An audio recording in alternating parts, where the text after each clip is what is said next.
What's going on, y'all, and welcome back to another Epic 7 video. I'm so excited today. Let's watch the preview for Lone Crescent Bellona, or Moonlight Bellona. I can't wait to share my first impression with y'all. She looks amazing, but I made sure to wait to fully dissect it all with you guys together. But before we start, the box for the free leaves and gold, guys, the code is Crescent, so go type that in, get your free leaves and gold, and let's go watch this video. All right, y'all, let's go ahead and watch this together. Lone Crescent Bellona preview. Rude, ignorant, immoral. Boy, sounds good. These Here we words go. are too good for you. Become like the Man, I love the orange and black. and scatter upon the I think the color aesthetic, the color palette we chose, perfect, guys. The outfit, oh my god. And boys, the icing on top, at least just for me. I'm glad. I was actually super surprised they didn't make her a ranger just like her blue and green counterparts. I love me some warriors, especially ones that look like her, obviously, but also her archetype, which I'm not going to spoil if y'all haven't watched this yet. I did look through it just briefly, but most of it I wanted to wait with y'all. But yeah, looks so good. Crescent Bellona is a model I'm blown from away. designer brand Myungwol, which specializes What do in you think, guys? Oriental Let me know. style apparel. She comes from a lineage of martial arts. Always love to known see the for her concept fighting art. style that's based on Eastern martial arts.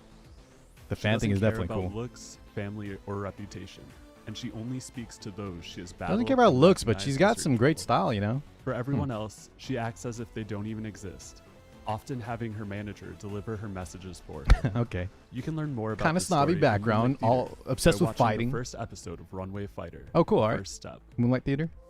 All right, here we go, guys. Lone Crescent. All right, we can Bellona. take over from here and stop, or take it at our own pace. But like I mentioned, she's a dark warrior, not a ranger.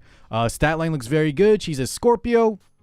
And I'll just tell y'all something right now, because I did skim through it. Guys, we won't need to build crit, as all three of her skills that deal the damage portion will crit as long as the attack is successful. We'll talk about that in a little bit. But yeah, very nice stat line. Very all-rounder, very bruiser-like. I believe we'll just have to stack a lot of attacks. You'll get some attack for free as well. Attack, crit damage, and the rest in bulk and speed. And you probably even have extras if you want to try like an effect resist. Maybe similar like units like Senya or Karina that, you know, we have extra stats. We can throw those into there. We'll have to see. It's whatever you guys want. But yeah, we'll definitely have a lot of room to just build her as a nice bruiser. At least that's how I'm going to build her initially. Imprint release is health and attack. Looks good because we don't need crit chance. So no need for crit chance imprint. Let's move on, boys, to the skills. All right, so first up, we got the Lone Crescent Bellona skill 3, Quixotic Crescent. So it's a fighting spirit character, not focused like Seaside Bellona. I think Green Bellona was as well as focus. Is that correct? We acquire 3 souls, and it's a 4-turn cooldown, no reduction from Molagora. And just to read ahead here, the soul burn effect is 10 souls. Skill cooldown is decreased by 2 turns. Not the most exciting. Nothing like ignores effect resist, although, you know, she's not doing any debuffs anyways, but you know what I mean, right? Units, nothing busted so far. But I will say units like Ed, although Ed's skill 3 is a little bit special because it ramps up, does some crazy damage. If this has good multiplier, sometimes you are trapped in a position, guys, at least in real-time arena, for example, where you will need, like, if she's your main damage dealer or your only damage dealer, you will want to soul burn that to make sure if this skill 3 does good damage, that we can constantly spam that out, you know, on a turn 2 cooldown instead of 4. So not a bad effect for sure. Just not that super exciting, but let's see what the skill itself does. Attacks the enemy by moving unpredictably before granting vigor to the caster for 2 turns. So we have another vigor style character, which I believe gives attack and defense. Just understand it gives less than like a straight attack up, but also provides, I think, defense. So just it provides offense and survivability. Conquer Lilius is the main one, I think. Who else gives vigor buff, guys? Kawazu, Teiyu. Anyways, we all know, you should know what this does by now. When the enemy is defeated, grants vigor to all allies except for the caster for 2 turns. So she both gives herself vigor up, and then when she defeats an enemy, will grant it to her allies as well. So she'll always give herself vigor, and then if she does get that kill, she'll provide it to teammates too, which is really cool. Take note though, guys, it says before granting vigor buff, so this should mean, as written, that you won't have the increased attack or the increased offense from vigor buff when you initially hit with this, as this will be granted after, you know, the attack hits. So it will result in a critical hit always, and when the caster has a buff, increases damage out. So she can't do her self buff from the vigor to get this bonus damage, the last line here. But if you have immunity set, which she'll give herself immunity too, so maybe off a counter. We'll talk about it later. I don't want to go too far ahead. But if you have a barrier set, immunity set, if you countered and give yourself immunity, anything really, right?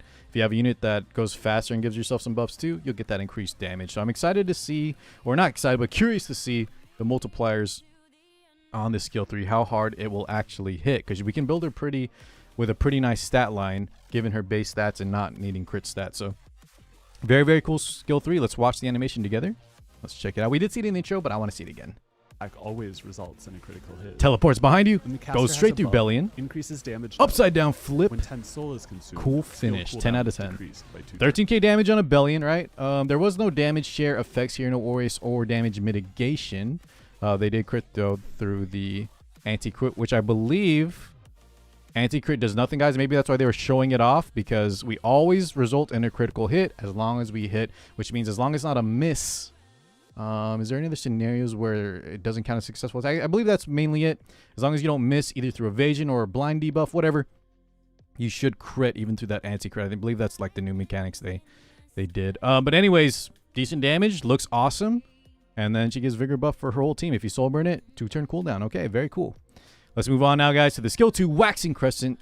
After attack, increases attack of the caster by 10%, so up to 5 times, so 50% total. At max throughout the match. When an ally is attacked, gains 15 fighting spirit. Okay, we'll keep track of how much we're getting.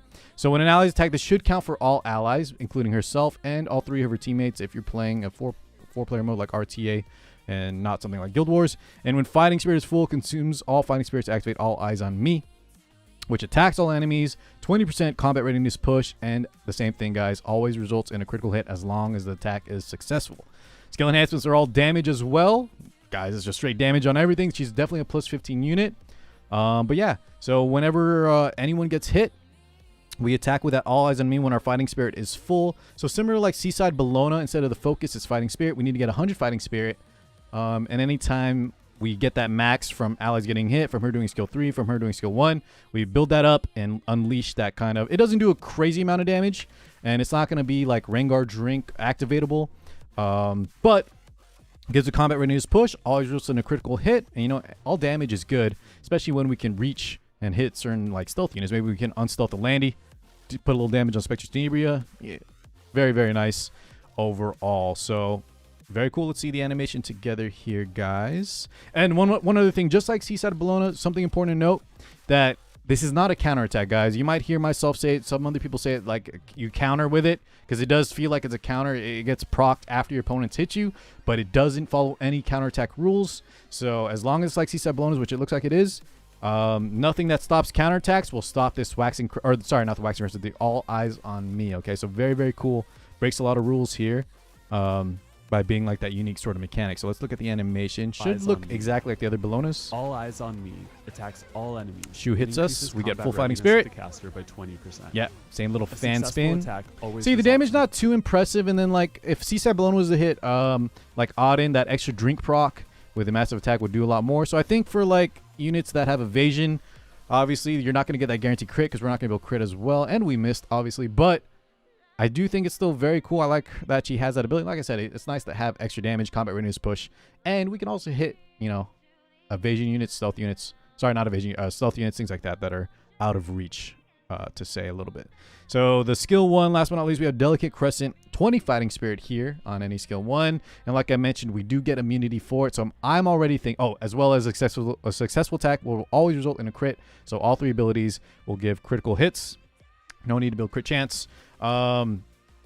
Grants immunity, so I'm thinking we put a counter set on her and then give Sigurd's Scythe. I'm already brainstorming how I want to try her out, at least in the beginning. I can't wait, guys. 2 weeks. But same thing, skill enhancements are all damage. We want a plus 15 her because she's a pure bruiser unit. We got to have all the damage. She's going to be skill 1. She's going to be using skill 2. Going to be using skill 3. All of it gives fighting spirit, immunity, vigor buff. She looks amazing, man. So overall, yeah, I'm planning to do, at least in the beginning, counter set and immunity or pen set. I think pen set is still great, right? It'll give us bonus damage on the skill 3 and the skill 1. Won't affect the skill 2, unfortunately, the all eyes on me part, but that's okay. Other than that, maybe immunity set just to make sure we can get into that first turn a little safer in some matches, but immunity's kind of just gone downhill quite a bit. Always nice, but I think it's probably pen set. Let me know if you guys are brainstorming. Sigurd's Scythe means we have that survivability, that life gain, so no need for lifesteal set, but maybe some of y'all are going to try a lifesteal destruction, maybe a speed pen, I don't know, maybe some of y'all will try torrent, who knows. The fact that she's a bruiser with a nice stat line, doesn't need crit, means there's going to be a lot of flexibility for builds, so I wonder which one will feel best, at least in your own personal opinion. But I'm definitely going to start with counter pen. I love that she's a bruiser, man. I can't wait to try her out, and yeah, I'm super excited, guys. Expect a honest review as soon as she's out. I'm ready to go. Hopefully I don't have to go to pity. I have about 4,000 mystics after Death Dealer Ray, so I got to shop refresh like crazy. Wish me luck. I wish you guys luck. Let me know what you think about Lone Crescent Bellona in the comments below. Looks absolutely gorgeous, and I love that she's a bruiser. Dark Warrior, baby. Yeah, I think we'll wrap it up there, guys. Thank you so much for tuning in. Let me know how you plan to build her, if you plan to pull her, what you think about the looks, etc. Don't forget that free box for the Leafs and Gold. And I'll catch you all in the next one. Peace out, guys.